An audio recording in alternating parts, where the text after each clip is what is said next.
বিশ্বকাপে Argentina Austria match cover করতে ডালাসে উপস্থিত আছেন সিনিয়র করেসপন্ডেন্ট কুশল ইয়াসির। কিছুক্ষণ আগেই তিনি জানিয়েছেন সেখানকার সর্বশেষ পরিস্থিতি।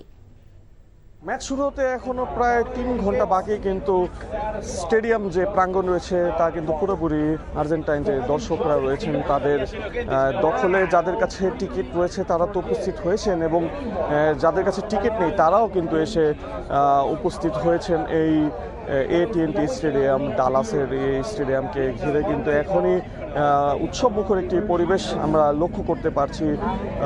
দেখেছি যে পরিবার পরিজন বন্ধুদের সঙ্গে কিন্তু তারা উপস্থিত হয়েছেন, এবং তাদের যে বিভিন্ন দলীয় গান রয়েছে সেগুলো তারা পরিবেশন করছেন। এবং এই ম্যাচকে ঘিরে কিন্তু আর্জেন্টিনা যে দল রয়েছে তারা কিন্তু বেশ সতর্ক, কারণ ইউরোপের দল অস্ট্রিয়া তাদের ফিফা র্যাঙ্কিং 21 নম্বর, অর্থাৎ এই যে গ্রুপ রয়েছে এই গ্রুপের সবচেয়ে শক্তিশালী প্রতিপক্ষ হচ্ছে আর্জেন্টাইনদের জন্য অস্ট্রিয়া।